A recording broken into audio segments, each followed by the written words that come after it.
আমাদের একটা শ্রোতাদের কানকেও তাহলে সেইভাবে তার তৈরি করে নিতে হবে। আমরা এখনো এই ধরনের কবিতা তার যে স্পন্দন সেটা ওইভাবে কেটে কেটে বললে আমাদের সামনে কিন্তু সেই ছবিটা ফুটে ওঠে না।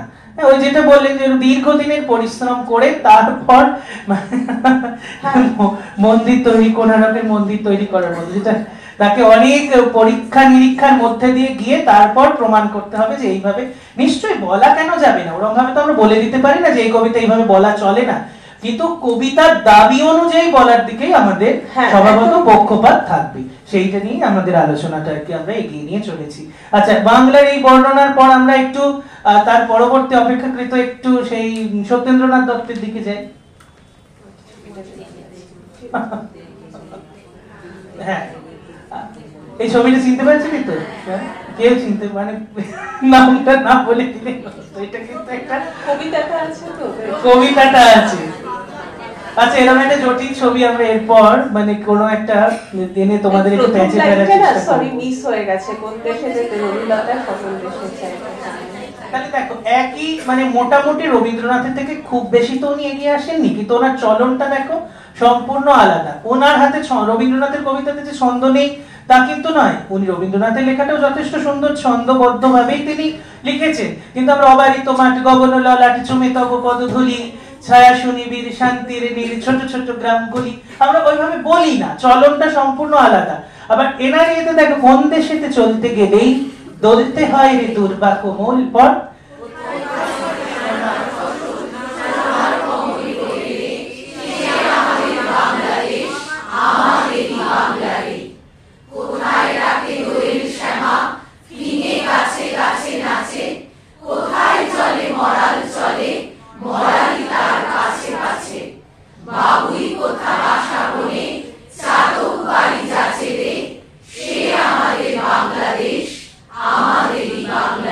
ছন্দটা অনেক বেশি মুখ্য, ছন্দের যে স্পন্দন সেটা এখানে অনেক বেশি মুখ্য হয়ে ধরা দিচ্ছে সত্যেন্দ্রনাথের এই কবিতায়। এরকম সত্যেন্দ্রনাথের আরো অনেকগুলো কবিতাই আছে। মুক্ত বেনির গঙ্গা যেথায় মুক্তি বিতরের অঙ্গে, আমরা বাঙালি বাস করি সেই তীর্থে বরদবঙ্গে।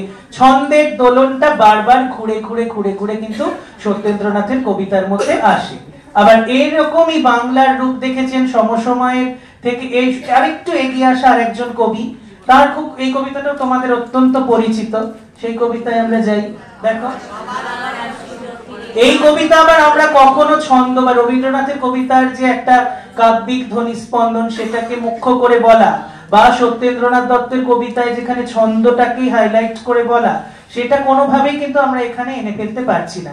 এটার একটা অদ্ভুত চলন আছে, সেটা আমরা মানে যারা কবিতা নিয়ে চর্চা করি, আবার আসিব ফিরে ধান সিঁড়িটির তীরে এই বাংলায়, হয়তো মানুষ নয়, হয়তো বা শঙ্খচিল সারাগের দেশে, হয়তো বইয়ের কাক হয়ে এই কার্তিকের নবান্নের দেশে, কুয়াশার বুকে ভেসে একদিন হাসিব কাঁঠাল ছায়া, হয়তো বা হাঁস হব কিশোরীর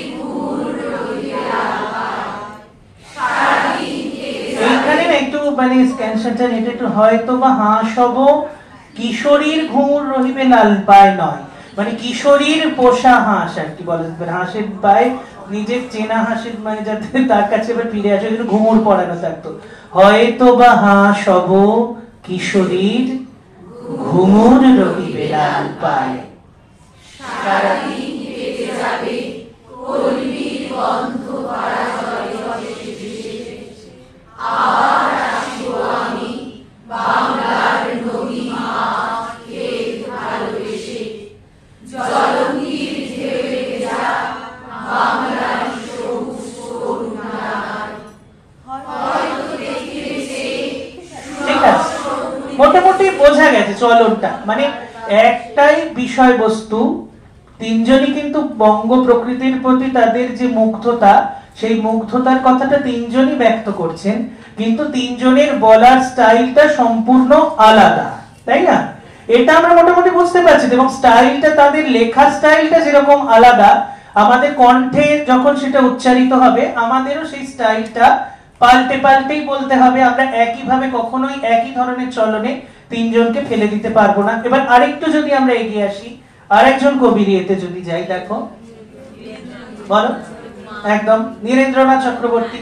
তাহলে এর মধ্যে কি আছে? এই কবিতাটা কি আমরা ওইভাবে বলতে পারি, যা গিয়ে ওই উঠোনে তোর দাঁড়া লাউ মাচাটার পাশে, ওরম বলি না? এটা একদম উনি আমাদের একদম হাতে আমরা যাতে ছুঁতে পারি। এর আগে যে সমস্ত কবিদের কথা এলো তাদের আমরা ছুঁতে ওরম ভাবে তাদের লেখার মধ্যে দিয়ে ছোঁয়া, কিন্তু নীরেন্দ্রনাথ চক্রবর্তী সময়টাকে কিন্তু আমরা ছুঁতে পারি। এই 2018 সালেই তিনি আমাদের ছেড়ে চলে গেছেন, এই ডিসেম্বর মাসে। কাজে তার যে বলা, সেটা যেন আমাদের কথা বলার স্টাইলের সঙ্গে অনেক বেশি আমরা লিংক করতে পারি তার কবিতাগুলোকে। যা গিয়ে ওই উঠোনে তোর দাঁড়া লাউ মাচাটার পাশে, ছোট্ট একটা ফুল দুলছে, ফুল দুলছে, ফুল সন্ধ্যার বাতাসে। কে এখানে এসেছিল অনেক বছর আগে, কে এখানে ঘর বেঁধেছে নিবিড় অনুরাগে। বলো, কে এখানে হারিয়ে গেও আবার ফিরে আসে, এই মাটিকে এই হাওয়াকে আবার ভালোবাসে। ফুরায় না তার কিছুই ফুরায় না, নোটে রাস্তা ঘুরিয়ে ওঠে কিন্তু মুড়ায় না।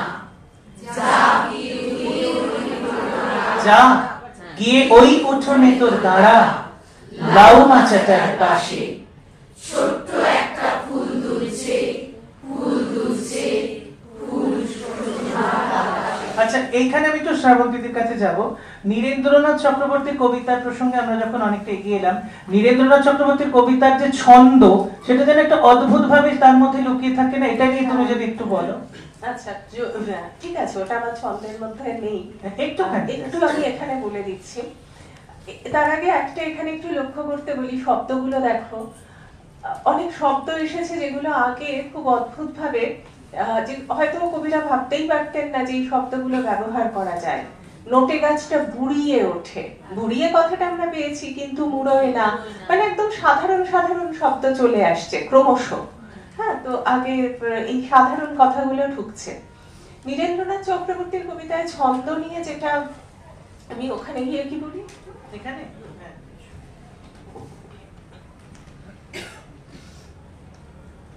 যেটা আমরা বলছিলাম নীরেন্দ্রনাথ চক্রবর্তীর কবিতায় ছন্দের কথা। ছন্দটা নীরেন্দ্রনাথ চক্রবর্তীর কবিতায় না অন্তমিল আছে, কিন্তু অন্তমিলটা কেমন যেন ঘুরে এসেছে অনেক জায়গায়, এবং এই খেলাটা বারবার খেলেছেন। ধরো একটা খুব ছোট কবিতা, পুকুর মরাই সবজি বাগান জংলা দূরের শাড়ি, তার মানেই তো বাড়ি, তার মানেই তো প্রাণের ভেতর প্রাণ, নিকিয়ে নেওয়া উঠোন খানা রোদ্দুরে টান টান, ধান খুঁটে খায় চারটে চড়ুই, দোলমঞ্চের পাশে পায়রাগুলো ঘুরে বেড়ায় ঘাসে। এখানে অনেকে এটা আমি বলতে শুনেছি, ধান খুঁটে খায় চারটে চড়ুই দোলমঞ্চের পাশে, পায়রাগুলো ঘুরে বেড়ায় ঘাসে। কিন্তু ওই ধান খুঁটে খায় চারটে চড়ুইয়ের পরে একটা সেমিকোলন আছে, মানে বাক্যটা ওখানে শেষ। ধান খুঁটে খায় চারটে চড়ুই দোলমঞ্চের পাশে, পায়রাগুলো ঘুরে বেড়ায় ঘাসে। এর পরের লাইনটা বেশি ইন্টারেস্টিং, আগেরটা যদি এখানে আমি কেটেও দিই অসুবিধা হয় না।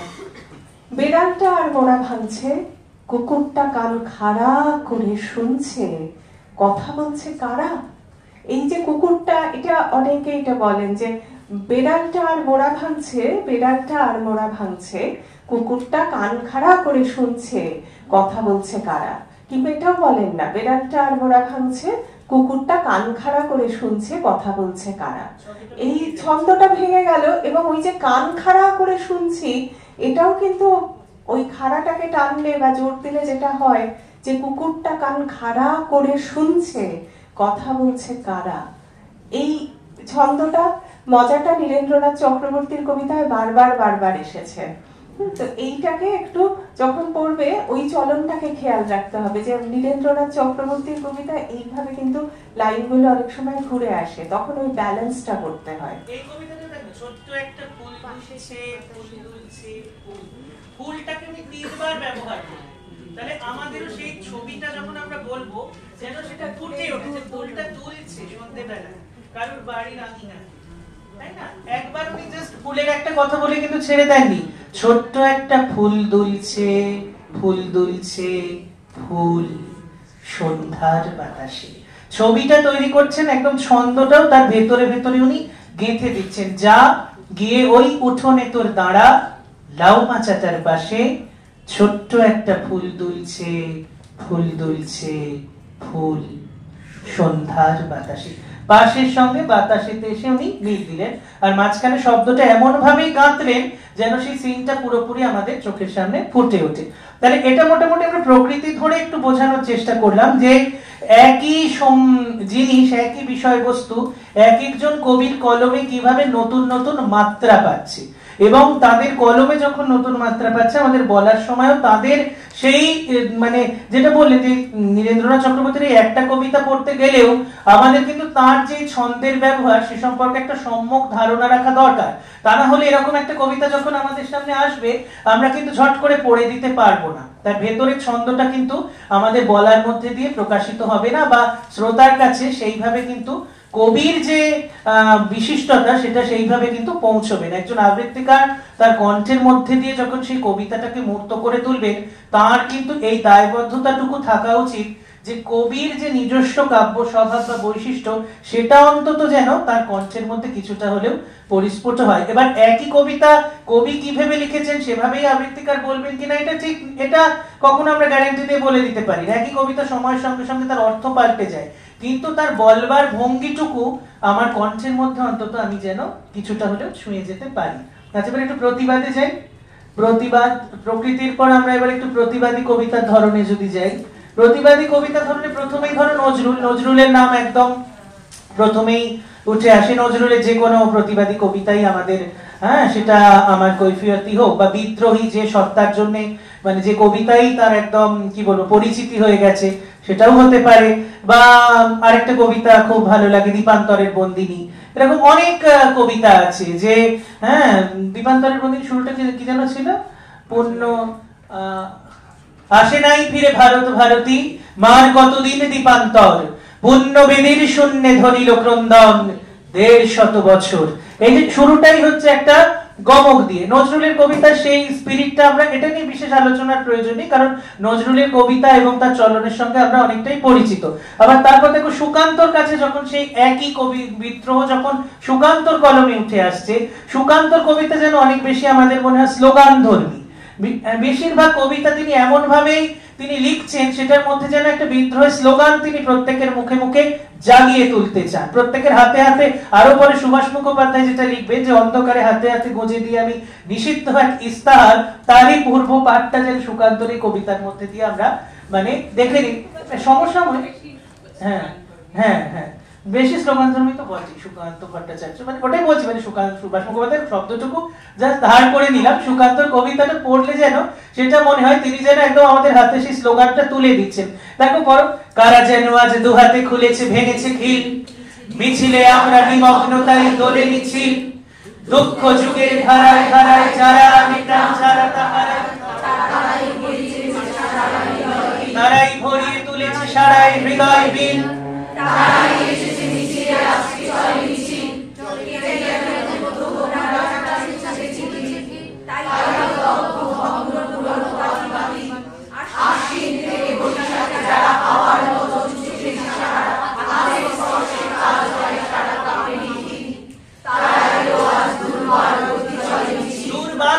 সেটা ধরতে হবে। হাতের স্পর্শে কাজ হয় সারা কাঁপে নিখিল, তারা এলো আজ দুর্বার গতি চলে মিছিল। আর এটা ছন্দের যখন ক্লাসটা হবে তখন শ্রাবণীর আমরা আবৃত্তির সময় অনেক ইম্প্রোভাইজ করি ছন্দগুলো, এই চলে মিছিলের সঙ্গে আমরা জুড়ে দিই। তারা এলো আজ দুর্বার গতি চলে মিছিল, চলে মিছিল, চলে মিছিল। এগুলো এই ছন্দটা নিয়ে আমরা একটু পরের সেশনে এই আলোচনাটাই ঢুকবো। ম্যাডাম শ্রাবন্তী ঢুকবেন, ওই জন্য এটা নিয়ে বেশি মানে এটা আমরা আবৃত্তির সময় আমরা এই সংযোজনগুলো করে থাকি। মোটামুটি সুকান্ত চলনটা বোঝা গেল তাহলে, বা এরকম সিঁড়ি কবিতাই বলো কলম কবিতাই বলো বা তুমি দেশলাই কাঠি, যে কবিতাগুলো সুকান্ত ভট্টাচার্যের অত্যন্ত জনপ্রিয় সমস্ত কবিতা, সেই কবিতার মধ্যে দিয়ে উনি আবার কত যুগ কত বর্ষান্তের শেষে জনতার মুখে ফোটে বিদ্যুৎ বাণী, মানে একদম সরাসরি স্লোগান ধর্মী তার কবিতার অ্যাপ্রোচ, এবং তিনি সেইভাবে প্রত্যেক মানুষের হৃদয়টাকে ছুঁয়ে যেতে চান। একদম সরাসরি বিদ্রোহের শিখা তিনি প্রত্যেকের মধ্যে কিন্তু জাগিয়ে তুলতে চান। আমাদের যখন কাজ হবে সুকান্তর কবিতা আমরা যখন আবৃত্তি করব, আমরা যেন সেই ব্যাপারটা ভুলে না যাই। তার বলা স্পিরিটটা নজরুলের থেকে কিন্তু একদম সম্পূর্ণ আলাদা। আবার এই বিদ্রোহটাই আমরা আরেকটু পরবর্তীকালের একদম সমসময়ের কবির কাছে যখন আসব, দেখি একটু, হ্যাঁ, শঙ্খ ঘোষ। শঙ্খ ঘোষের কবিতাতেও বিদ্রোহ আছে একদম।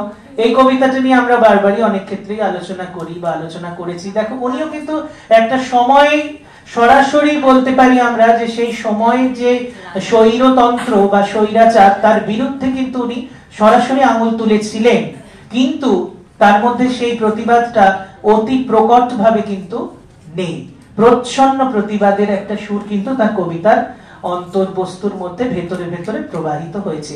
ওই কারা যেন আজ দুহাতে ভেঙে খুলেছে কি একদম বলে উনি সরাসরি আঘাত করছে না, কিন্তু উনি যেটা বলে যাচ্ছেন তার অভিঘাতটা কিন্তু অনেক বেশি ভেতরে আমাদের যেন নাড়িয়ে দিচ্ছে। এই কবিতাটা তো মোটামুটি পড়ো, এই কবিতাটা কেউ একজন একটু পড়ো, দাঁড়িয়ে উঠে প্রতিদিন পড়ো, বা হ্যাঁ পড়ো, নতুন একটুখানি পড়।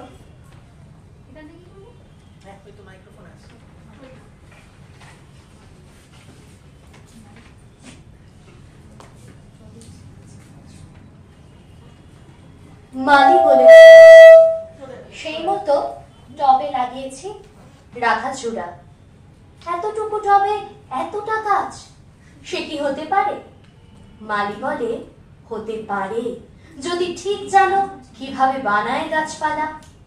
খুব যদি বার বেড়ে ওঠে দাও ছেটে সব মাথা, কিছুতে করো না সীমা ছাড়া, থেকে যাবে ঠিক ঠান্ডা চুপ। ঘরেরও দিব্যি শোভা হবে, লোকেও বলবে রাধা চূড়া।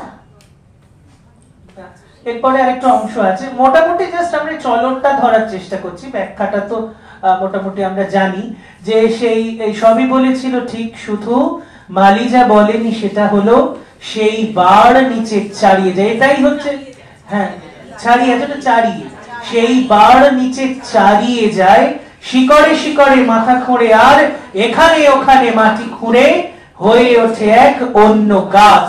এটাই কিন্তু বিদ্রোহের সব থেকে বড় কথা, যেটা তিনি বলেন যে সিস্টেমের মধ্যে থেকেও কিন্তু সিস্টেমকে ব্রেক করা যায়। তুমি আপাত অর্থে যে বিদ্রোহকে দমন করে দিতে চাইছো, সাময়িক সময়ের জন্য তুমি মনে করতে পারো বটে সেই বিদ্রোহকে তুমি দমন করতে পারলে, কিন্তু ভেতরে ভেতরে সেই বিদ্রোহের শিকড় কিন্তু ছড়িয়ে গিয়ে তোমার সিস্টেমটাকে একদিন ফাটিয়ে দেবে। এর জন্য কিন্তু উচ্চকিত কণ্ঠে তিনি হুঙ্কার দিতে হলো না তাকে, বা তিনি মিছিলে কাউকে আহ্বান করলেন না, তার স্টাইলটা সম্পূর্ণ আলাদা। অথচ তিনি এমন শব্দের বয়ন করে গেলেন, যখনই আমরা পড়ব, যখনই কোনো সচেতন পাঠক পড়বে, এটা শুধু নকশাল আমলের ওই সময়টাকে ধরে লেখা হলেও এটা যে কোনো সময় যে কোনো স্বৈরতন্ত্রের বিরুদ্ধেই এই কবিতার যে অন্তর্নিহিত বার্তা সেটা কিন্তু প্রযোজ্য। এটাই শঙ্খ ঘোষের বিশিষ্ট চলন। এরপর একদম এই প্রসঙ্গের আলোচনা শেষ করব প্রতিবাদের আর একদম আমাদের এই সমসময়ের একজন কবির কথা বলে। তার তিনি সুবোধ সরকার। সুবোধ সরকারের কবিতা যদি আমরা দেখি, সুবোধ সরকারের কবিতাতেও কিন্তু একই রকম ভাবে বিদ্রোহ আছে, বরং যে সুবোধ সরকারের শব্দ চয়নগুলো আমরা যদি দেখি, সেটা যেন মনে হয় যে অনেক বেশি খবরের কাগজের ভাষা, মানে একদম যেন যা ঘটনা ঘটছে সেটাই যে তাকেই যেন উনি কাব্যে রূপান্তরিত করছেন, ওনার কবিতার মধ্যে তাকেই যেন তিনি তুলে নিয়ে আসছে। নগ্ন উঠে দাঁড়ালো আমার মণিপুরের মা, এই মায়ের দু চোখ থেকে চোখ পেয়েছি, আশির নক ভাষা পেয়েছি, পেয়েছি সারে গামা, নগ্ন উঠে দাঁড়ালো আমার মণিপুরের মা। একদম শটান, রিচু, তীব্র প্রতিবাদ, এবং তার মধ্যে কিন্তু কোন খুব এখানে এই সারেগামা বলো বা শিরোনক কিছু কিছু কাব্যিক শব্দের প্রয়োগও যেরকম আছে, সেইটাকে ছাড়িয়ে গিয়ে সেই বাস্তবতাটাকে ধরবার যে চেষ্টা, সেটাই যেন সুবোধ সরকারের কবিতার মধ্যে সব থেকে বেশি বলে আমাদের মনে হয়। যা খুশি তাই করতে পারে আর্মি আর পুলিশ, পথে কারফু জলে চারমিনার, কারোর কিছু বলার নেই, বলার কথা না, নগ্ন উঠে দাঁড়ালো আমার মণিপুরের মা।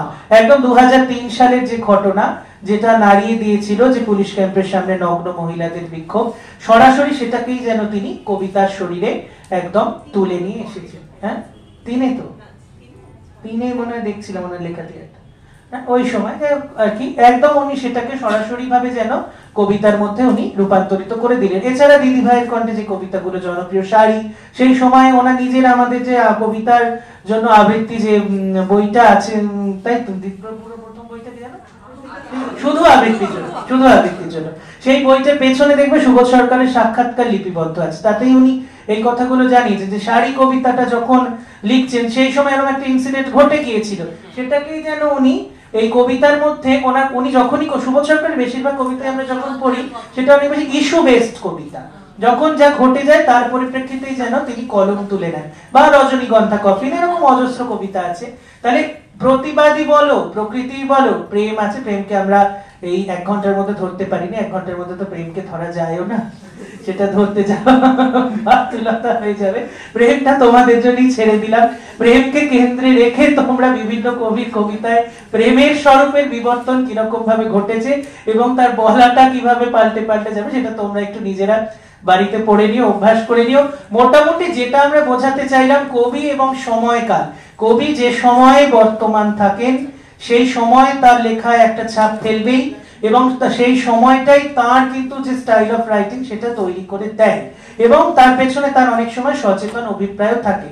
কবি যে অভিপ্রায় থেকে কলম তুলে নেন, আমরা তার কবিতা, তার কলম মিশ্রিত কবিতা আমরা যখন কণ্ঠে তুলে নেব, আমরাও যেন তার সেই অভিপ্রায়টুকুকে অন্তত ধরতে পারি। এটুকুই আমাদের বলবার কথা ছিল। এবার ছন্দে ঢুকে যাওয়ার আগে বীরেন্দ্র কৃষ্ণ ভদ্রের একটা ছোট্ট কথা বলে চলে যাই, যে উনি বলেছিলেন যে প্রতিমা যখন গড়া হয় তখন ওই খড় বাঁধা শিখিয়ে দেওয়া যায়, মাটি লাগানো, দোমেটে, এগুলো সমস্ত শিখিয়ে দেওয়া যায়, মাটি লাগানো পর্যন্ত শিখিয়ে দেওয়া যায়, কিন্তু গর্জন তেল লাগানো এবং চোখ আঁকাটা শিল্পীর কাজ, সেটা শিখিয়ে দেওয়া যায় না। কাজে যে যত সুন্দরভাবে গর্জন তেল লাগাতে পারে এবং চক্ষু দান করতে পারে তার প্রতিমাই আমাদের কাছে তত বেশি আকর্ষণীয় হয়। প্রেমী হোক, প্রকৃতি হোক, প্রতিবাদী হোক, যে তার কণ্ঠে কবির বলা বিষয়বস্তুর চাহিদা মতন যত সুন্দরভাবে তার কণ্ঠে সেই ছবিটা তুলে ধরতে পারবে, তার বলাই আমাদের তত বেশি আকর্ষণ করবে। এরপর ছন্দের ক্লাস করবে শ্রাবন্তী।